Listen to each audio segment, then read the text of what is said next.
Le premier livre des rois, chapitre 20. Ben-Hadad, roi de Syrie, rassembla toute son armée. Il avait avec lui 32 rois, des chevaux et des chars. Il monta, mit le siège devant Samarie et l'attaqua. Il envoya dans la ville des messagers à Akab, roi d'Israël, et lui fit dire: Ainsi parle Ben-Hadad. Ton argent et ton or sont à moi. Tes femmes et tes plus beaux enfants sont à moi. Le roi d'Israël répondit: Roi, mon seigneur, comme tu le dis, je suis à toi avec tout ce que j'ai. Les messagers retournèrent et dirent: Ainsi parle Ben-Hadad. Je t'ai fait dire, tu me livreras ton argent et ton or, tes femmes et tes enfants. J'enverrai donc demain, à cette heure, mes serviteurs chez toi. Ils fouilleront ta maison et les maisons de tes serviteurs, ils mettront la main sur tout ce que tu as de précieux, et ils l'emporteront. Le roi d'Israël appela tous les anciens du pays, et il dit: Sentez bien et comprenez que cet homme nous veut du mal, car il m'a envoyé demander mes femmes et mes enfants, mon argent et mon or, et je ne lui avais pas refusé. Tous les anciens et tout le peuple dirent à Akab: Ne l'écoute pas et ne consens pas. Et il dit au messager de Ben-Hadad: Dites à mon seigneur le roi, je ferai tout ce que tu as envoyé demander à ton serviteur la première fois. Mais pour cette chose, je ne puis pas la faire. Les messagers s'en allèrent et lui portèrent la réponse. Ben-Hadad envoya dire à Akab: Que les dieux me traitent dans toute leur rigueur, si la poussière de Samarie suffit pour remplir le creux de la main de tout le peuple qui me suit.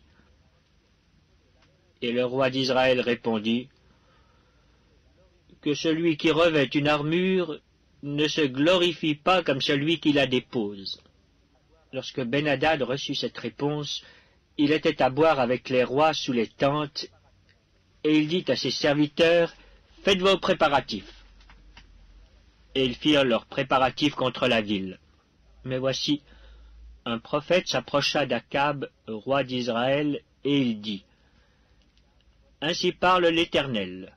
Vois-tu toute cette grande multitude? Je vais la livrer aujourd'hui entre tes mains, et tu sauras que je suis l'Éternel. Akab dit: Par qui?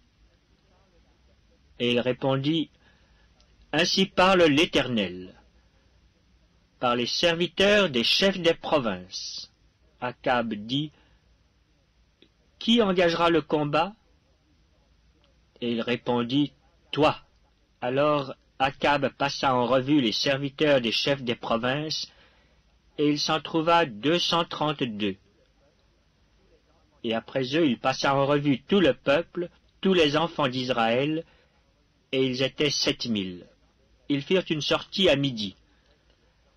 Ben-Hadad buvait et s'enivrait sous les tentes avec les 32 rois ses auxiliaires. Les serviteurs des chefs des provinces sortirent les premiers. Ben-Hadad s'informa, et on lui fit ce rapport: Des hommes sont sortis de Samarie. Il dit: S'ils sortent pour la paix, saisissez-les vivants.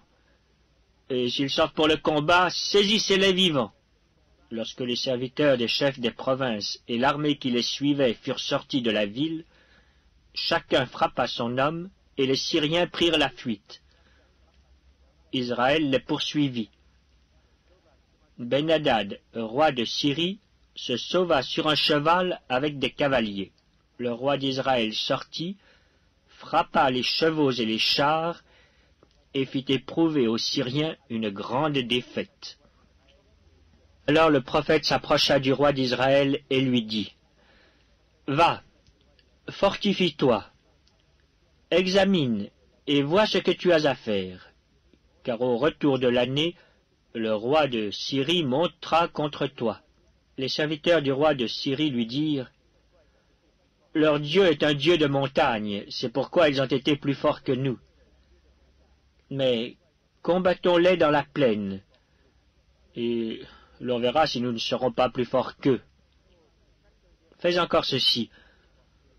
Ôte chacun des rois de son poste et remplace-les par des chefs. Et forme-toi une armée pareille à celle que tu as perdue, avec autant de chevaux et autant de chars. Puis nous les combattrons dans la plaine, et l'on verra si nous ne serons pas plus forts qu'eux. Il les écouta et fit ainsi. L'année suivante, Ben-Hadad passa les Syriens en revue et monta vers Aphek pour combattre Israël. Les enfants d'Israël furent aussi passés en revue. Ils reçurent des vivres, et ils marchèrent à la rencontre des Syriens. Ils campèrent vis-à-vis d'eux, semblables à deux petits troupeaux de chèvres, tandis que les Syriens remplissaient le pays. L'homme de Dieu s'approcha et dit au roi d'Israël, « Ainsi parle l'Éternel. Parce que les Syriens ont dit, « L'Éternel est un Dieu des montagnes et non un Dieu des vallées. » Je livrerai toute cette grande multitude entre tes mains, et vous saurez que je suis l'Éternel. Ils campèrent 7 jours en face les uns des autres. Le 7e jour, le combat s'engagea, et les enfants d'Israël tuèrent aux Syriens 100 000 hommes de pied en un jour. Le reste s'enfuit à la ville d'Aphek, et la muraille tomba sur 27 000 hommes qui restaient. Ben-Hadad s'était réfugié dans la ville, où il allait de chambre en chambre.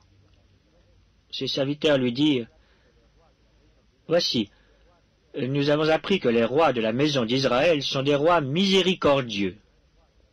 Nous allons mettre des sacs sur nos reins et des cordes à nos têtes, et nous sortirons vers le roi d'Israël. Peut-être qu'il te laissera la vie. » Ils se mirent des sacs autour des reins et des cordes autour de la tête, et ils allèrent auprès du roi d'Israël. Ils dirent, « Ton serviteur Ben-Hadad dit, « Laisse-moi la vie. » Akab répondit, « Est-il encore vivant? Il est mon frère. » Ces hommes tirèrent de là un bon augure, et ils se hâtèrent de le prendre au mot et de dire, « Ben-Hadad est ton frère. » Et il dit, « Allez, amenez-le. » Ben-Hadad vint vers lui, et Akab le fit monter sur son char. Ben-Hadad lui dit, « Je te rendrai les villes que mon père a prises à ton père, et tu établiras pour toi des rues à Damas, comme mon père en avait établi à Samarie. » Et moi, reprit Akab, je te laisserai aller en faisant une alliance. Il fit alliance avec lui et le laissa aller. Un des fils des prophètes dit à son compagnon, d'après l'ordre de l'Éternel, « Frappe-moi, je te prie. » Mais cet homme refusa de le frapper.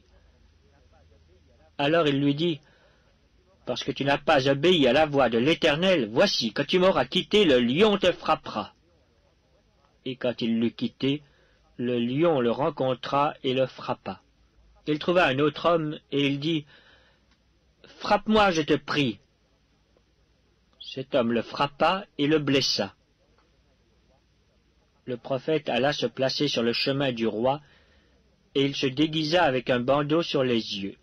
Lorsque le roi passa, il cria vers lui et dit, « Ton serviteur était au milieu du combat, et voici un homme s'approche et m'amène un homme en disant, « Garde cet homme.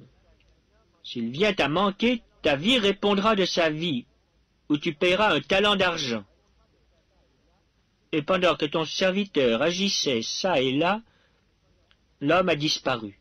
Le roi d'Israël lui dit, « C'est là ton jugement, tu l'as prononcé toi-même. » Aussitôt le prophète ôta le bandeau de dessus ses yeux, et le roi d'Israël le reconnut pour l'un des prophètes. Il dit alors au roi, « Ainsi parle l'Éternel. Parce que tu as laissé échapper de tes mains l'homme que j'avais dévoué par interdit, ta vie répondra de sa vie, et ton peuple de son peuple. » Le roi d'Israël s'en alla chez lui, triste et irrité, et il arriva à Samarie.